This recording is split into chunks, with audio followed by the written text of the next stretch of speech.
Good morning, everybody. Welcome to Coffee with Craig. It is Friday, and well, what better things to do on Friday than talk about guns? Today, I'm going to do it from a kind of a different perspective, and it's going to be more from a perspective of as a gun rights advocate. And it's going to be a little bit partisan. So please, those of you who are not registered Republicans, please forgive me. But the only reason why I kind of single out Republicans is because, well, Republicans, working in the state legislature, one of the things that I find is oftentimes when I walk into a Republican member's office or I'm dealing with the Republican member or the Republican caucus, whatever the House may be, I find that they, when we have you guys either send them emails or send them calls or call them or send them faxes or communicate with them in any way on an issue relating to the Second Amendment, some of them they're like, look, we're Republicans. We're good on your issue. And they assume that Republican is synonymous with being pro-Second Amendment or pro-gun. Well, we're finding more and more that is tending not to be the case. Take, for example, here in California, you had 4 members in the California State Assembly who voted to ban guns last year. And interestingly enough, 3 of those 4 Republican members are no longer members of the legislature. Big surprise. Anyway, but there seems to be this boldness among some Republicans to basically come out and say, hey, you know what? I'm anti-gun.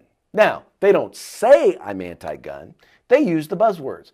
I'm for common sense gun legislation, or I'm against dangerous gun legislation. So, common sense gun legislation to them is anything that restricts our right to keep and bear arms, and dangerous gun legislation is anything that protects our right to keep and bear arms.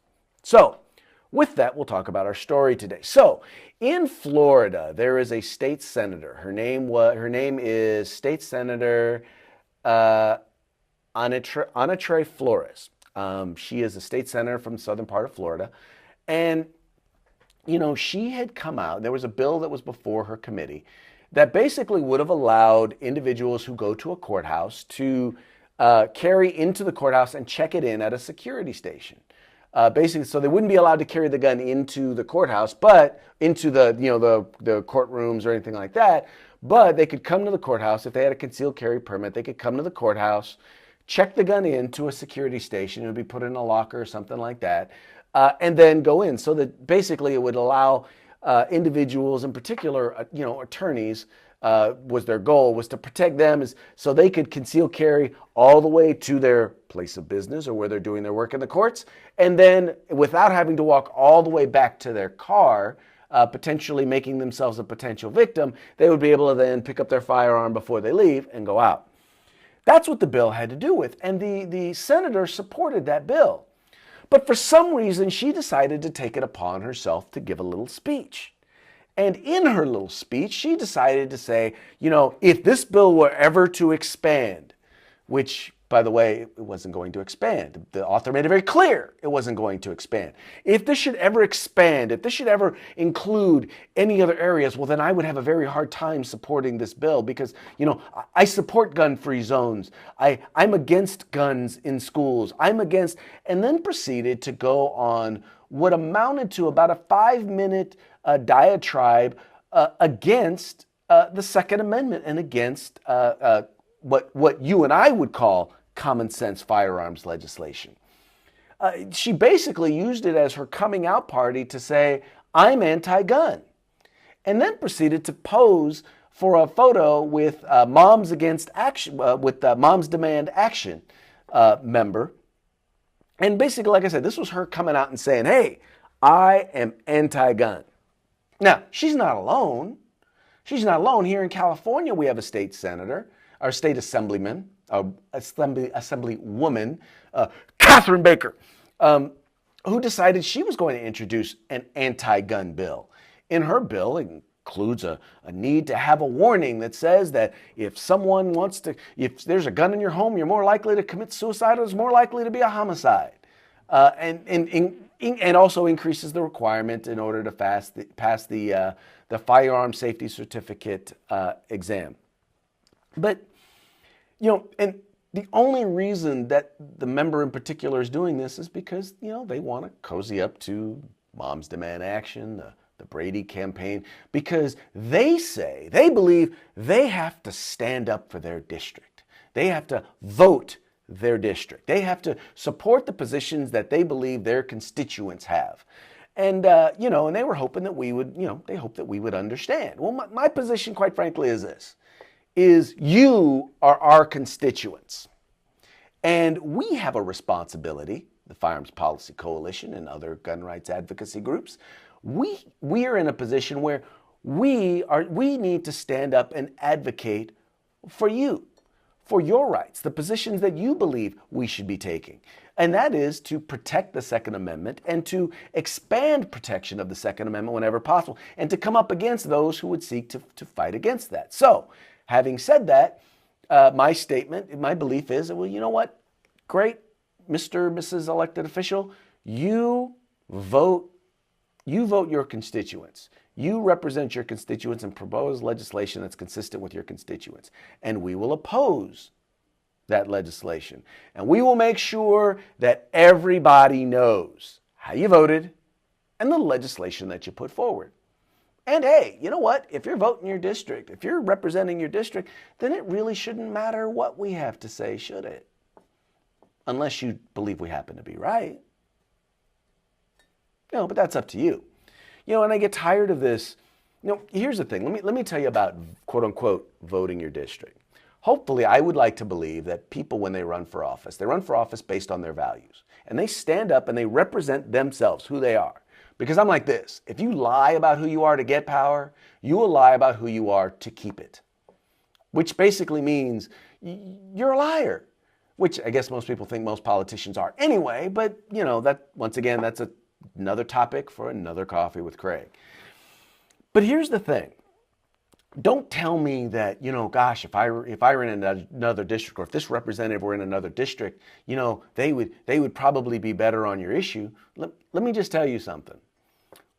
That doesn't make me feel any better, because what it tells me is that you know what's right, and you chose to sell out, and you chose to do something wrong in order to keep your position of power. That doesn't make me feel any more comfortable. I would much rather, look, hey, if I'm in a battle, if I'm in a fight, right, and I'm fighting the enemy over here, right, I really don't want to have to worry whether or not a round is going to be coming from the person in the foxhole with me. At least I know where the enemy is. If I think there's a chance that I might catch a round from the person in the foxhole with me, I don't want that person there. That's just me. So, all I know is be real to who you are. If you're anti-gun, be anti-gun. And we're pro-gun. We're pro-Second Amendment. We're pro-civil rights. And we're going to be pro-civil rights. And you know what? Be who you are. You be you. I'll be me. We'll be us. And it'll all be good. We'll see how things shake out in the end. But do me a favor. Don't lie about who you are. Stop lying about who you are. If you're anti-gun, just be anti-gun. If you're pro-gun, then be pro-gun. Stand up. And you know what? If you are who you are and you do the right thing and you don't get reelected to office, then you can stand on your integrity and say, you did the right thing. Anyway, that's my rant for today. Let's see what y'all have to say about that particular topic. And, by the way, just also don't think that just because someone, once again, says they're Republican, don't think that means that they're pro-gun. It does not necessarily mean that they're pro-gun. All right. Here we go. Me Too Republicans. They always sound lame. The very first ones in the 1850s compromised on slavery, taking guns from blacks. Yes, the compromise of 1877, when there was a tie in the Electoral College and the Republican Party decided, okay, well, here's what we'll do. We'll compromise. We'll pull the Union troops out of the South in order to get the electoral votes that we need in order for a Republican to be president.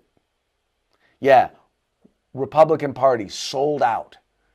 And that was the beginning of the Jim Crow era. That was the beginning of the Ku Klux Klan. That was the beginning of the black codes that sought to disarm blacks or freed slaves. That's my point, is that every time we sell out, Every time we, and I say we because I'm a registered Republican, I am a card-carrying member of the vast right-wing conspiracy. I know not all of you are, and that's cool. Because guess what? This ain't about Republican, Democrat. This is about civil rights. This is about the Second Amendment in particular.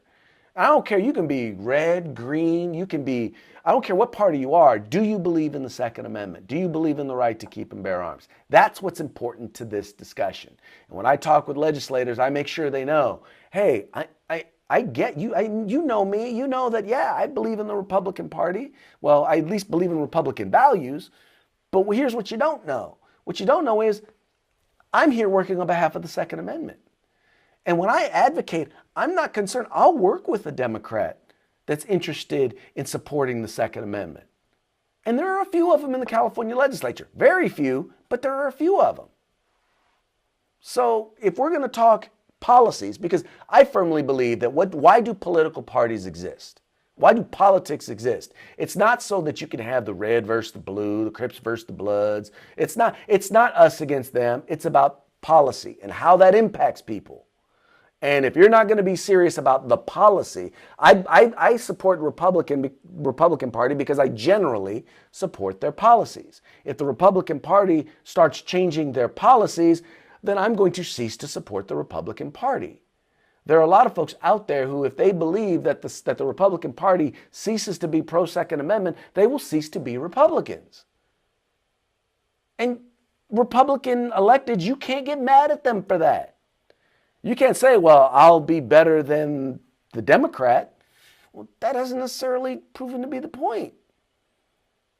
There seems to be more moderate Democrats who are good on the Second Amendment than moderate Republicans. But I digress.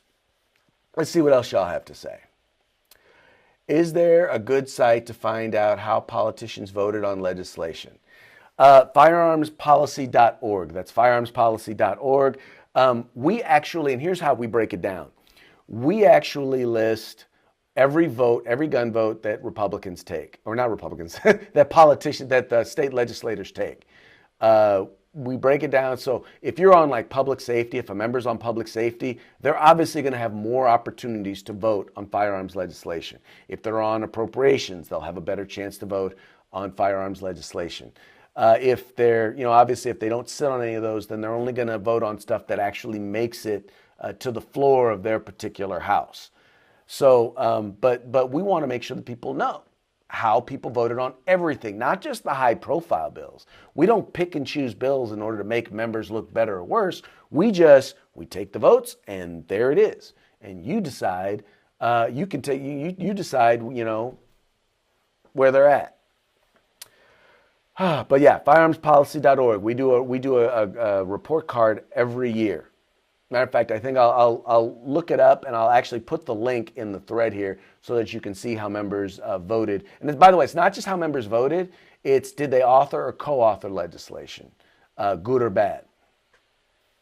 And one of the other things we do is sometimes if legislation goes from bad to good, we still kind of rate them on how they voted on it when it was bad. So just an FYI. That's the problem. This is from Philip. That's the problem. Integrity is left at the door. So these politicians cater to these special interest groups. You're right. A lot of times it is about their integrity being left at the door. But it also has to do with this. I choose to elect somebody who I believe represents my values. Meaning, if I had the same information that they had at the time when I was voting, that they would probably make the decision that I would make on that particular issue. Now, sometimes they're going to make decisions. I'm going to be like, well, wait a minute.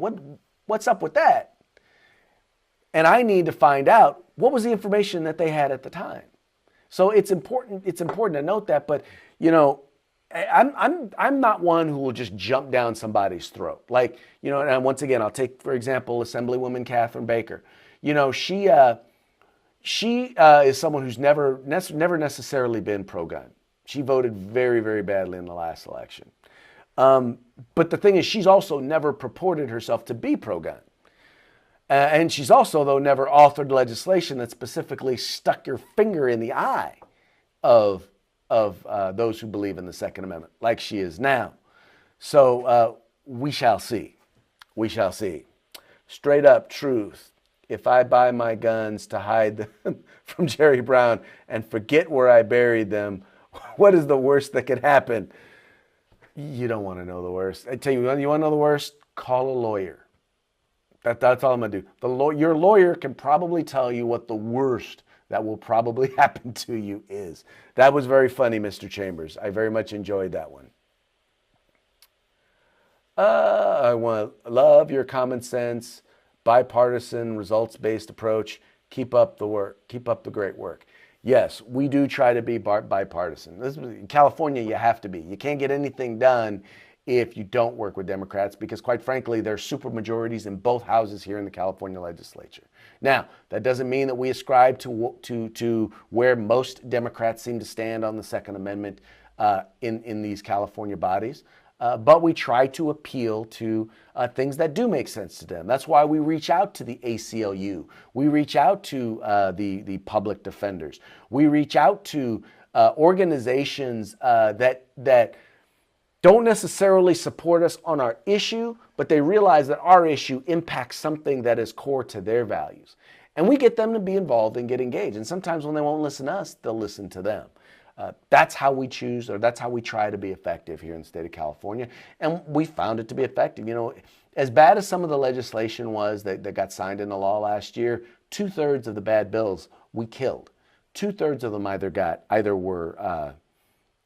were vetoed or never made it to the governor's desk because we were successful. We were successful in killing them. And it wasn't just us. It was, you know, we worked with the NRA. We worked with Gun Owners of California. We worked with CRPA. You know, we worked together as a team to try and work on help killing some of those bills. But we also worked with public defenders, the California Psychological Association, the ACLU, the Electronic Frontier Foundation. I mean, organizations like that, we worked and tried to engage in getting involved in some of these issues because we realized, hey, sometimes they'll listen to us, sometimes they won't. Anyway, that's going to be it for today's Coffee with Craig. Here in Sacramento and California, it looks like it's going to be a fantastic weekend, so I hope you guys all get a chance to get out. Maybe, you know, have some barbecue, maybe have some spirits. Before then, maybe you get a chance to get out, play with some of your toys. Anyway, you folks take care. Have a fun, fantastic weekend, and remember to stay free. If you like our videos, follow, subscribe, like, and share.